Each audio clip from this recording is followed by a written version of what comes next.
Halo Smart Viewers, gimana hari lebarannya? Senang ya, pasti bisa kumpul sama keluarga, pulang kampung dan juga ke tempat wisata yang seru. Tapi yang jauh lebih penting, berat badannya aman gak nih setelah menyantap opor, semur, kue kering yang lezat? Jangan sampai karena lebaran merusak pola hidup kalian. Karena nggak jarang loh yang udah berhasil turun berat badannya pas puasa, naik lagi gara-gara lebaran. Kalau Benusian, kira-kira kalian pada kalap nggak nih pas lebaran? Terus pada khawatir nggak ya sama berat badan dan resiko penyakit? Oke, untuk kebetulan untuk tahun ini aku kalap banget Kak, karena kebetulan keluarga aku itu tahun ini masak banyak banget, ada rendang, ada opor, terus juga ada makanan kecil-kecilan yang kebetulan manis-manis kan. Itu benar-benar bikin aku kalap, oh ini lebaran yang benar-benar aduh keren-keren banget sih makanannya gitu.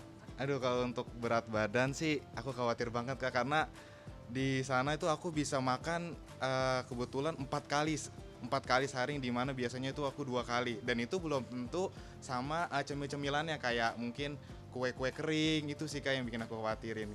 Kemarin pas lebaran tuh sebenarnya identik dengan makan makanan yang santan ya. Jadi itu kayak bentuk perayaan nih, akhirnya makan santan nggak ada batasan gitu. Jujur pas hari pertama sih kalap ya karena kan habis puasa jadi kayak masih bawaan perut, jadi masih lapar terus gitu.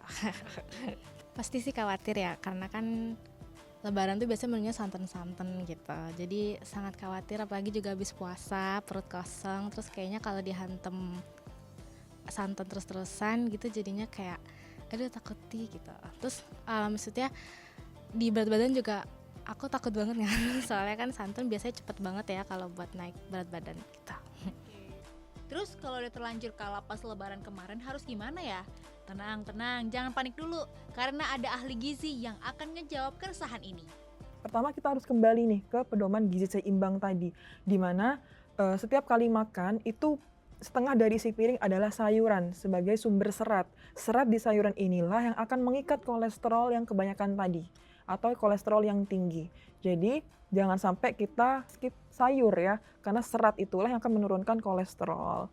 Kemudian aktivitas. Tadi kan pada saat lebaran surplus kalori ya, banyak cadangan energi yang tersimpan di tubuh kita dalam bentuk lemak.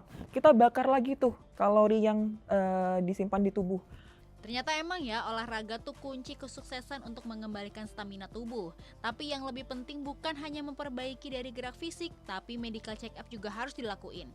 Meskipun lebaran udah lewat, tapi Kak Meliana kasih tips nih supaya lebaran tahun depan gak kalap lagi. Pertama memang kita harus mindful eating ya, bijak dalam memilih makanan yang dikonsumsi. Oke, memang kita udah puasa sebulan penuh, tapi bukan berarti pasca puasa Ramadan, Lebaran kita malah balas dendam gitu ya. Semua yang disajikan dimakan. Tapi kita juga harus bisa nih menikmati Lebaran gitu tanpa harus takut makan. Kita harus punya hubungan yang baik dengan makanan. Khawatir kena ke psikisnya. Iya, aku kemarin-kemarin udah turun berat badan nih pas Ramadan, aku nggak mau makan opor Lebaran. Nah itu juga nggak boleh ya, kita harus punya hubungan yang baik dengan makanan. Gak cuma lebaran, untuk tahun depan kita juga harus bisa ya lebih memaknai ibadah puasa. Karena sebelum lebaran banyak juga loh yang kalap sama menu buka puasa. Baiknya kita juga bisa mengontrol santapan buka puasa lebih bijak ya. Kita niatkan dulu ya, puasa itu ibadah ya, ibadah untuk menahan rasa lapar dan haus, dan lebih dari itu.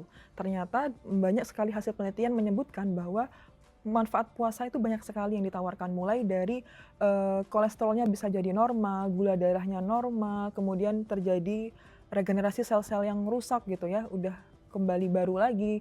Harusnya kita manfaat puasa tuh dapat banget. Jadi pas lebaran bisa glowing maksimal nih ya, luar dalam itu semua sehat, kembali ke fitrah beneran. Tapi kalau tidak didukung dengan pemilihan buka dan sahur yang seimbang, maka itu akan menjadi bumerang untuk tubuh kita.